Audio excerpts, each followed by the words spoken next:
YSR Congress party government లో ఉన్నప్పుడు ఇదే వేమిరెడ్డి ప్రభాకర్ రెడ్డి గారి మీద ఒక చిన్న పేపర్ ఒక వార్త రాసింది.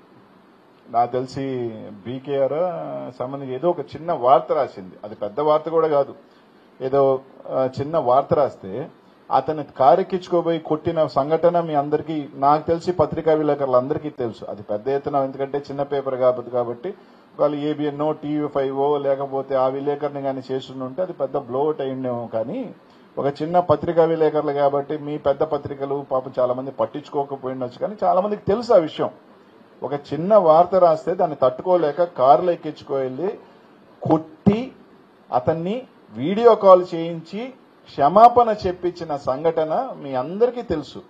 సో ఈ రోజు ఇది అంటే ఒక విమర్శని తీసుకోలేకుండా ఒక విమర్శ చేస్తే దానికి ప్రతి విమర్శ దాడిలాగా, ఇది నాకు తెలిసి అనేక రాజకీయ నాయకుల మీద చాలా చెప్పాను. నా మీద అయితే యాసని ఛానల్ ఎన్ని ఛానల్ రాసినా ఈ జిల్లాలో అన్నిటికన్నా ఛానళ్లు నేను సంవత్సరాలు గమ్ముగున్నా రాస్తా ఉన్నారు, చూస్తా ఉన్నాం, ప్రెస్ మీట్లు పెడతా ఉన్నారు. మా మీద సంబంధం లేని మాట్లాడుతున్నారు, మా క్యారెక్టర్ల గురించి మాట్లాడుతున్నారు, ఎన్నెందో మాట్లాడుతున్నారు, సాక్ష్యాలు లేకుండా మాట్లాడుతున్నారు. కూడా ఎక్కడ మేము దానికి సంబంధించి స్పందించామే తప్ప ఎక్కడ కూడా ఎవరు కూడా అందరి మీద అనేక రకాలు చేసినా కూడా స్పందించామే. కానీ రాజకీయాలకు సంబంధించి ఎక్కడ కూడా దాడులు చేయాలా, చంపేయాలి మనిషిని, ఆ ఒక మనస్తత్వం ఎవరికీ లేదు. అది నెల్లూరు జిల్లాలో అసలు ఒప్పుకోదు ఇది. కాబట్టి నేను అనేది ఏంటంటే గతంలో కూడా ఇట్లాంటి ఒక ఇన్సిడెంట్ జరుగుంది. ఈ రోజు అక్కడ దాకా కాకుండా ఈ రోజు ఒక మాజీ మంత్రి వెళ్ళారు అంటే రేపు మమ్మల్ని ఎవరు ఏమన్నా ఈ జిల్లాలో ఇదే గతి పడుతుంది అన్న ఒక మెసేజ్ పంపించాలని మీరు వాళ్ళు అనుకుంటున్నారా? ఎందుకంటే ఈ రోజు ఆ కుటుంబం అంటే చాలా మంది ఏమంటారు, పెద్ద మనుషులు, పెద్దవాళ్ళు. ఎందుకంటే చాలా మంది రాజకీయ కుటుంబాలు కన్నా లేటుగా రాజకీయాల్లోకి వచ్చినా వాళ్ళకు కొన్ని ఏదో 4 వాటర్ ప్లాంట్లు పెట్టంగానే 40 సంవత్సరాలు 50 సంవత్సరాల రాజకీయంలో ప్రజలకు అండదండలుగా ఉన్న కుటుంబాల కన్నా వాళ్ళు పెద్ద కుటుంబాలని కొంతమంది పొగొడుతున్న వాళ్ళందరిలో అంటే వాళ్ళ మనస్తత్వం ఏంటి అంటే ఒక విమర్శ రాజకీయాల్లోకి వచ్చిన తర్వాత చాలా మంది అంటారు. ఒక పెద్ద ఆయన అన్నాడు, ఒక పెద్ద సీనియర్ పొలిటీషియన్ ఒక డైలాగ్ చెప్పాడు, రాజకీయాల్లోకి వచ్చేటప్పుడు మనం హంసవాహనం మీద స్వారీ చేస్తున్నాం అనుకోకూడదు, వరాహం మీద స్వారీ చేస్తున్నాం, ఖచ్చితంగా బురద వేస్తారు, బురద తీసుకునేటట్టు ఉండాలా, క్రిటిక్స్ వస్తాయి, మన మీద నిందలు వేస్తారు, రకరకాలు వస్తాయి, వేసుకునేటప్పుడు తీసుకునే విధం మనకు ఉండాలి అని. అలా ఉండకుండా నా మీద మాట్లాడితే నేను కొడతాను, నేను చంపుతాను అన్న సంస్కృతి ఎంతవరకు కరెక్ట్ అని అంటారు. ఈరోజు వాళ్ళు మాట్లాడుతూ ఉన్నారు, మహిళ మీద అన్నారు అంటే ఇది కరెక్టా?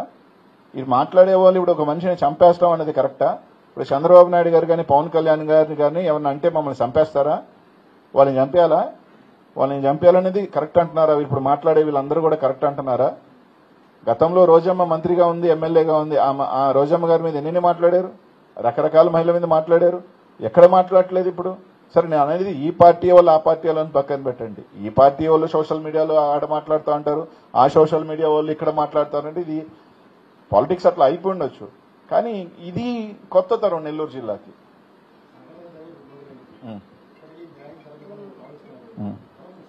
ఖచ్చితంగా ఒక 2 రోజులు చూస్తాం మేము అందరం కూడా. అదేవిధంగా వాళ్ళ మీద కానీ ఏదైతే లీగల్ గా చేయలేదో తప్పకుండా దీన్ని ఇంకా ప్రజలకు తీసుకువెళ్తాం. ఫైనల్ గా అల్టిమేటం ఏంటి రాజకీయాల్లో కానీ ప్రజలకు చెప్పాలి ఎట్లాంటి ఏం జరుగుతుంది అనేది ఖచ్చితంగా ప్రతి ఒక్కరూ. ఎందుకంటే ఇది ఒక ఎమ్మెల్యే కూడా కాదు, దీంట్లో ఒక పార్లమెంట్ సభ్యుడు ఉన్నాడు, ఒక ఎమ్మెల్యే, ఇద్దరు కలిసి దీంట్లో భాగస్వామ్యం. దీంట్లో ఇంకా వెనక ఎవరెవరు ఉన్నారో అన్ని కూడా బయటకు వస్తున్నాయి. ఈ రోజు తప్పకుండా ప్రజల్లోకి తీసుకెళ్తాం, ప్రజలకి చెప్తాం.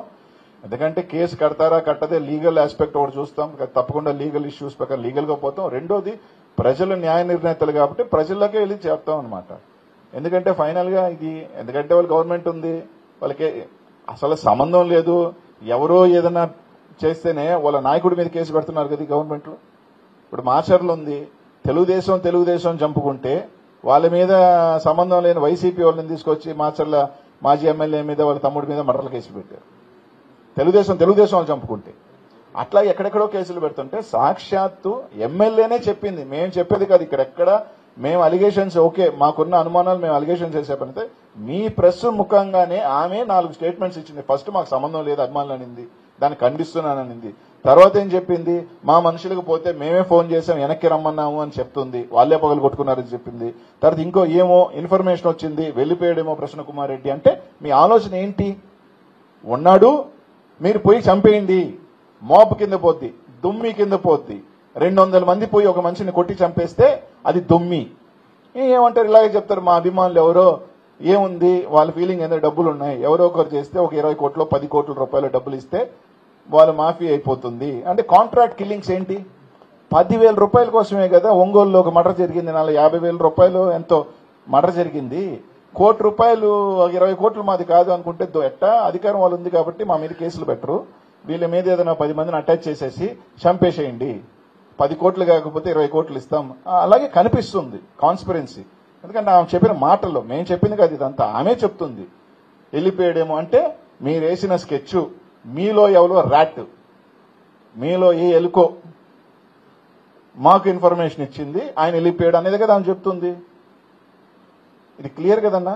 వాళ్ళ నాయకులు స్పష్టంగా ఉన్నారు, మండల కన్వీనర్లు ఉన్నారు, డెల్టా చైర్మన్లు ఉన్నారు, అందరూ వాళ్ళ నాయకులు ఉన్నారు. ఇంతకన్నా సాక్ష్యాలు కమలాకర్ రెడ్డి గారు ఉన్నారు, అందరూ ఉన్నారు, ఆ వీడియోస్ లో కనిపిస్తున్నారు.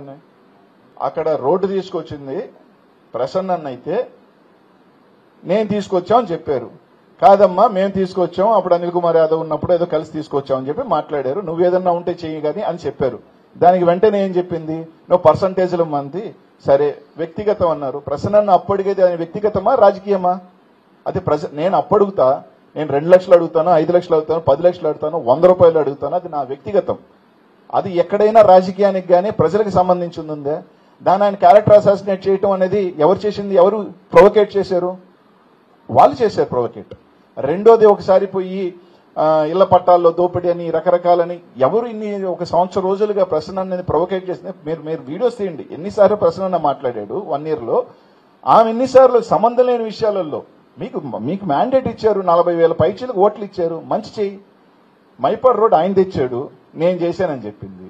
ఇట్లా ఆయన తెచ్చి కాజువే ప్రసన్న కార్యక్రమంలో తీసుకొచ్చాడు, మేము తీసుకొచ్చి మీరు ఆయన తీసుకొచ్చి చెప్పుకుంటున్నప్పుడు సరే ఆయన మీ వీక్నెస్ ఏదన్నా ఉన్నాయో నన్ను వ్యక్తిగతంగా ఒకటి నేను అప్పులు చేసుకుంటున్నాను నేను ఇది అని మాట్లాడినప్పుడు ఎవరో ఒకరు మనోభావాలు టక్కున అయినప్పుడు, ఎందుకంటే అక్కడ మహిళ ఇదే అని పక్కనే పెడితే నువ్వు శాసనసభ్యురాలు, నువ్వు వేమిరెడ్డి ప్రభాకర్ రెడ్డి గారి భార్య, ఎప్పుడు నువ్వు రాజకీయాల్లో రానంత వరకు, నువ్వు రాజకీయాలకు వచ్చేసిన తర్వాత నువ్వు ఎమ్మెల్యేగానే చూశాడు ఆయన కూడా.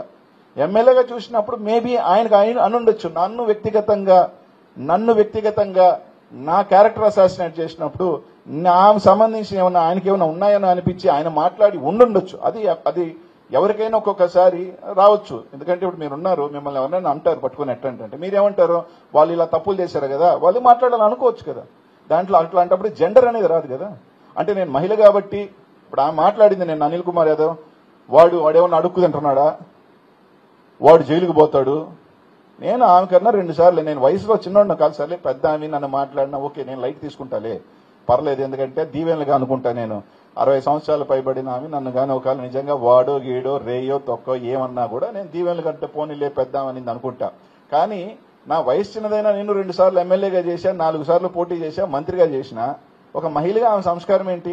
నేనేమన్నా మాట్లాడినా డబ్బున్నోళ్ళని మాట్లాడినా, డబ్బున్నోళ్ళంటే తప్పే ఉంది, నేనేమన్నా డబ్బున్న వాళ్ళందరూ కూడా మంచోళ్ళు కాదు, కొంతమంది చెడ్డోళ్ళు ఉంటారు అని మాట్లాడినా అది తప్ప? వాళ్ళే అనుకుంటారు కదా ప్రపంచంలో భారతదేశం అత్యంత దాన్ని కూడా వాళ్ళు చెప్పారు, దాన్నే చెప్పా నేను. సో దాన్ని స్పాట్ ఇది ఆమె మాట్లాడిన దానికి ఏం మాట్లాడరా?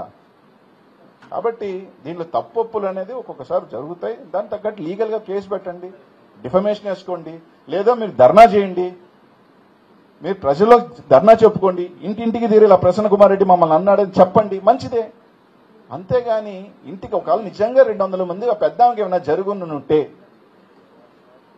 నిజంగా మీ ఇంటికి ఒక 20 మంది వస్తారన్నా, మీ ఇంట్లో మీ ఆవిడో మీ అక్కో మీ అమ్మో ఉంటుంది, షాక్కు గురవరా, టెన్షన్ పడరా? 200 మంది సమ్మిట్లతో నల్లపురెడ్డి శ్రీనివాసరెడ్డి గారి సతీమణి ఈ రాజకీయానికి ఈ కుటుంబానికి జిల్లాలో ఒక చరిత్ర ఉంది, జిల్లాలో కాదు స్టేట్లో చరిత్ర ఉంది, 2 రాష్ట్రాల కంబైన్ చరిత్ర ఉంది. కాబట్టి తప్పకుండా వాళ్ళు ఎలాగో కేసు కడతారని మాకు నమ్మకం, ప్రజల్లోకి వెళ్తాం, ప్రజలకు తెలియజేస్తాం, చెప్తాం.